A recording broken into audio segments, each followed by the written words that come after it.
So yeah, we're down in Maida Vale 4 with PJ Harvey. How you doing, Polly? Yeah, I'm all right, thank you. Cool. You've just finished recording the session for the show. How did it go?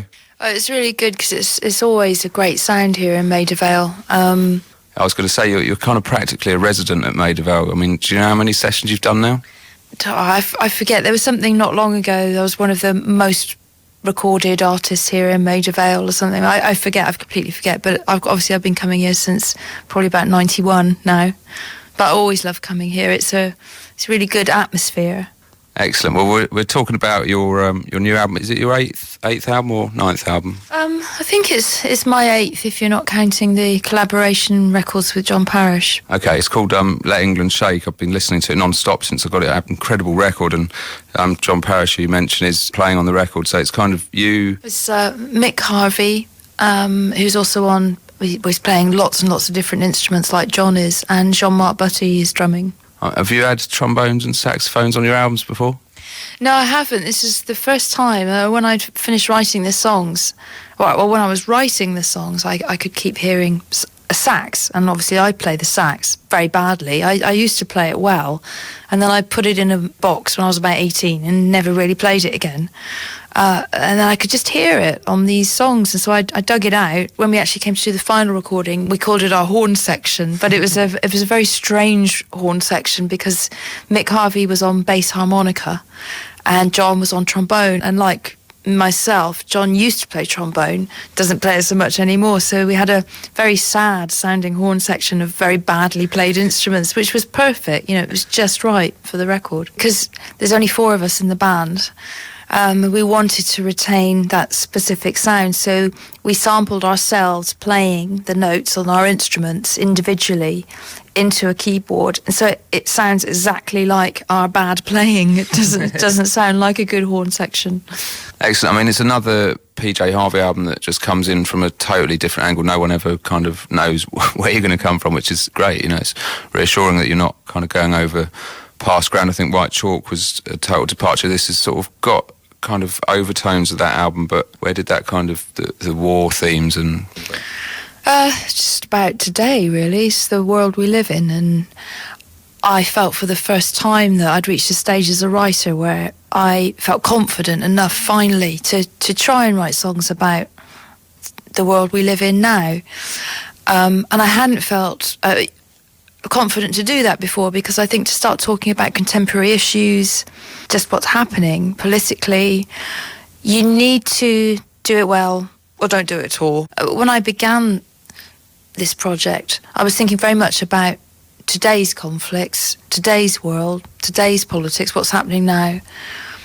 But in order to make sense of it, particularly the wars, I couldn't make sense of it without going back through hundreds of years beforehand, because everything informs what's happening now so profoundly. That's why the album then took on this different route, and a lot of past conflicts needed to be brought into it to help make sense of where we are now. The language I wanted to use had to be very human. I didn't want it to be political, opinionated, point-making. It just wanted to be human emotion described in first person, the eyewitness.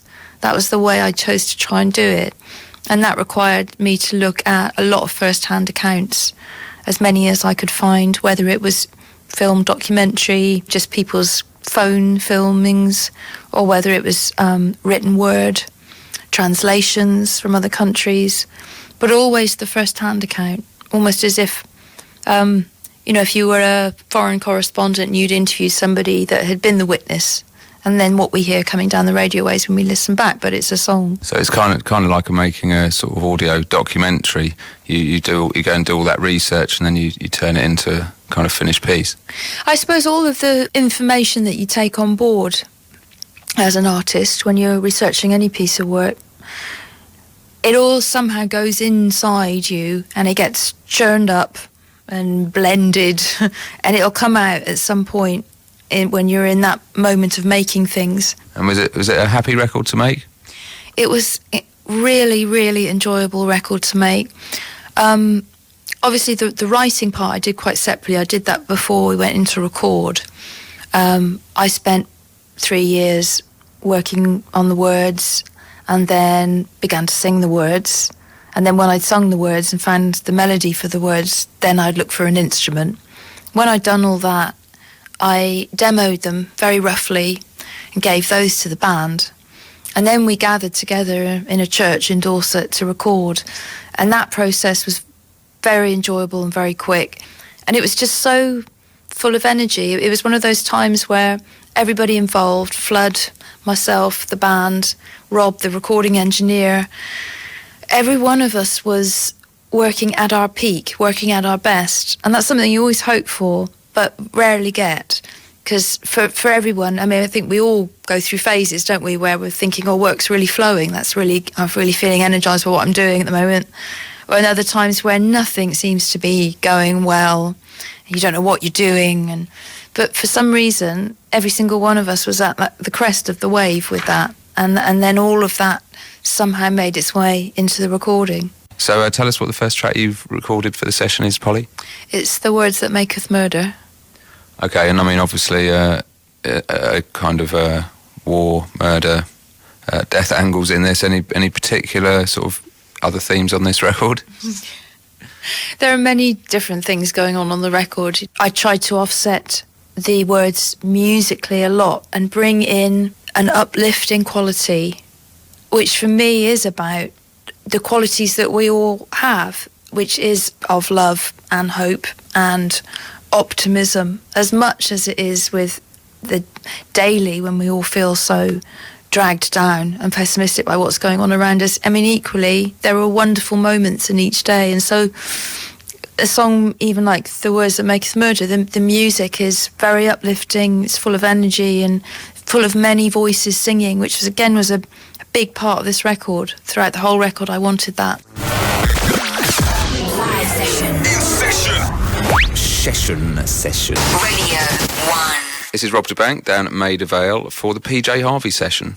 So you're saying that you write the words down, then you come up with the melody and then choose the instrument. Did you have no idea when you were writing the lyrics about what sort of style it was going to come out, whether it was going to be like a heavy rock record or you know, the way it's turned out?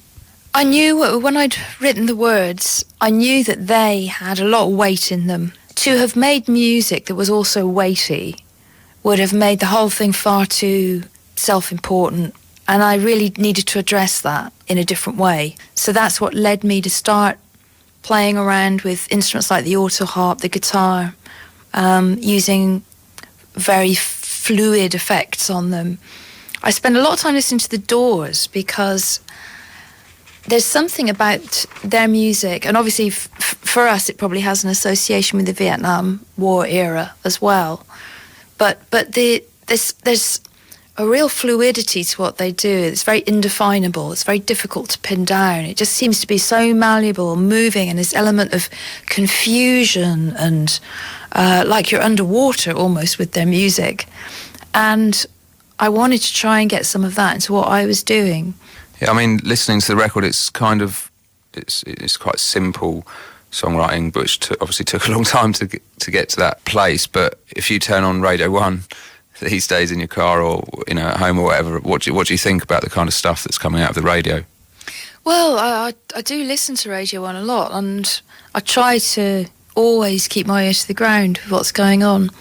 I rarely hear things that I like so much I think I'll go and buy, because at this stage of my life I've got quite a large record collection, and I really then weigh up, I think, do I really, really want another record on my shelf? And then I think, no, I don't. How much am I going to play that? So it's rarely that I'll buy something, but it's often that I will hear something that I like the sound of. You probably couldn't get it on record anymore. It would just be an MP3. Yeah, probably. We'd probably be lucky with a CD. So if you're listening to the radio, would you listen to a dubstep or a pop thing as much as a rock or folk thing? Yeah, I listen to everything. Just as much as I can, really. Yeah, I mean, one of the most interesting things about the album is it's all kind of goes along as you would expect, and then you dropped in these, like, a couple of instances in the song Written on the Forehead, where reggae singer Niney the Observer does his little Blood and Fire sample, and it was like, that's the first thing I played when I heard the record, and it's such a kind of odd thing to suddenly find, especially now you say you recorded it in a church in Dorset and there's this kind of reggae guy just comes in? Well, I listen to music all the time, and when I'm writing, I'm very selective about what music I listen to because, like I was saying earlier, everything goes in and it permeates, and so I have to be very careful of what I listen to when I'm writing.